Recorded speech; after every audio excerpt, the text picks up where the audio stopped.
और अब खबर भोपाल से। कर्मचारियों को सालाना वेतन वृद्धि देगी सरकार। जुलाई से ही वेतन में करीब 3% का इजाफा किया जाएगा। सालाना 540 करोड़ का अतिरिक्त वित्तीय भार हालांकि इस फैसले के बाद आएगा।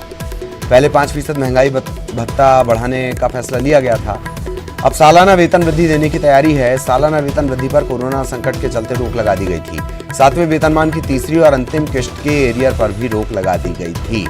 तो कर्मचारियों को सालाना वेतन वृद्धि शिवराज सरकार देने जा रही है। जुलाई से ही वेतन में तकरीबन 3% का इजाफा किया जाएगा। कोरोना संकट के चलते इस पर पहले रोक लगा दी गई थी।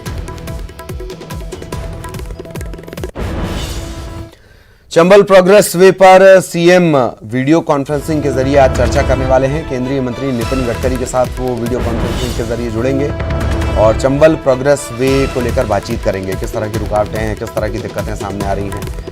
ये जो प्रोग्रेस वे है वो श्योपुर, मुरैना और भिंड को जोड़ेगा। योजना की प्रगति पर इस दौरान चर्चा होनी है। नितिन गडकरी से जुड़कर सीएम शिवराज चर्चा करेंगे।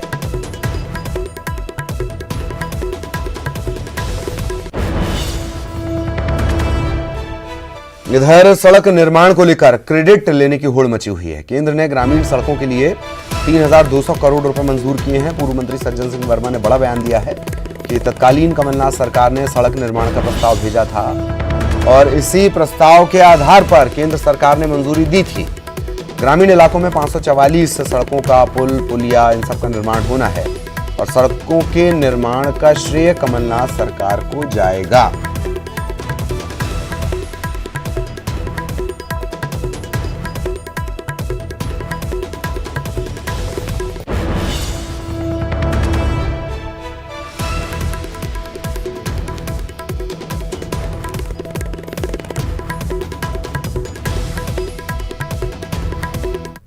हजार 168 करोड़ रुपया और निर्माण कार्यों की संख्या है 544 के लगभग सड़कें और पुल पुलिया बनेंगी।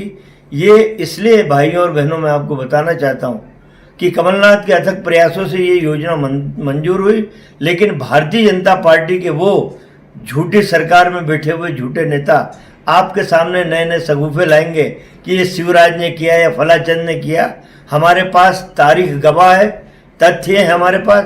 आप जब चाहेंगे मैं दे दूंगा। इसलिए मैं कमलनाथ जी को धन्यवाद भी देना चाहता हूं, क्योंकि मैं भी ग्रामीण क्षेत्र की राजनीति से आता हूं।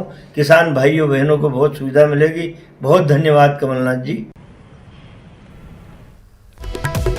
केंद्र की तरफ से मंजूरी मिली है और पूर्व मंत्री सज्जन सिंह वर्मा ने बड़ा बयान दिया है कि तत्कालीन कमलनाथ सरकार ने यह प्रस्ताव भेजा था, इसी प्रस्ताव को मंजूरी मिली है। अगर कोई आपको ये बताए कि नहीं हमने ये किया है,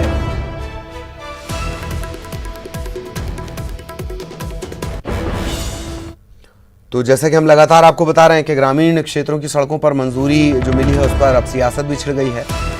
कांग्रेस के क्रेडिट लेने पर बीजेपी ने आपत्ति जताई है। बीजेपी के प्रवक्ता रजनीश अग्रवाल ने बयान दिया है। बीजेपी के विधायक और सांसदों ने केंद्र से मांग की थी। बीजेपी के जनप्रतिनिधियों की मांग पर ये सड़कें मंजूर हुई हैं। पूर्व सरकार पर केंद्र के पैसे के दुरुपयोग का आरोप भी लगा दिया उन्होंने।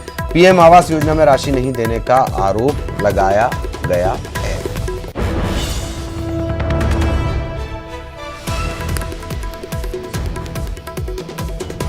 ग्रामीण इलाकों की सड़कें, और जैसा कि हमने आपको कहा था शुरुआत में कि क्रेडिट लेने की होड़ मचेगी और आखिरकार वही हुआ। बीजेपी के प्रवक्ता रजनीश अग्रवाल, उन्होंने बयान दिया है कि बीजेपी के विधायक और सांसदों ने केंद्र से मांग की थी। मतलब अगर सरकार मांग करे, सरकार की तरफ से सरकार के मंत्री मांग करें तो शायद केंद्र ना देता हो। इस वजह से बीजेपी के जो विधायक और सांसद वो केंद्र से मांग कर रहे हैं। इसी वजह से ये मंजूरी मिली है। बीजेपी के जनप्रतिनिधियों की मांग पर ये सड़कें मंजूर हुई हैं।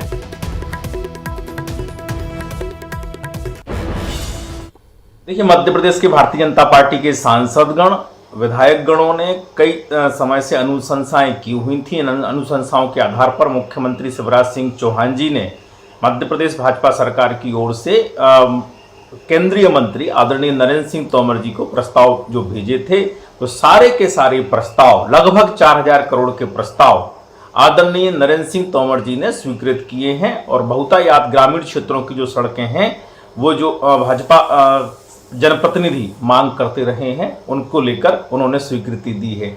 और ये तमाम भाजपा के सांसद आदरणीय नरेंद्र सिंह जी का आभार प्रकट कर चुके हैं, उन्हें धन्यवाद ज्ञापित कर चुके हैं और बीते हुए कुछ दिन हो चुके हैं और माननीय सज्जन जी पीडब्ल्यूडी की ओर से प्रस्ताव नहीं जाते।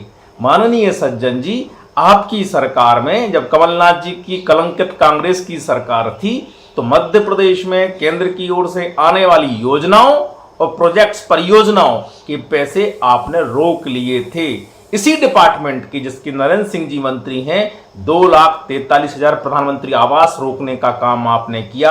आपने तमाम योजनाओं परियोजनाओं में अपना अंश देने से इनकार कर दिया। तो उल्टी बांसुरी ना बजाएं, मुझे उल्टी बांसुरी ना बजाएं। इधर इंदौर दौरे पर आए पूर्व मुख्यमंत्री दिग्विजय सिंह ने प्रदेश सरकार पर निशाना साधा है।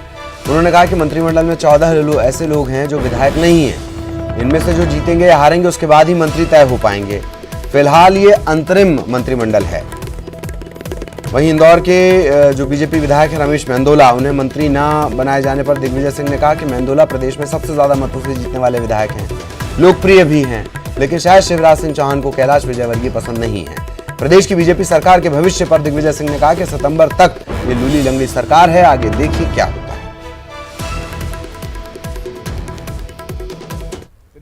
मंत्रिमंडल है, 14 लोग ऐसे हैं जिनको जो एमएलए नहीं हैं। इनमें से जो जीतेंगे और जो हारेंगे उसके बाद ही कुछ तय हो पाएगा। तो ये तो अंतरिम मंत्रिमंडल है।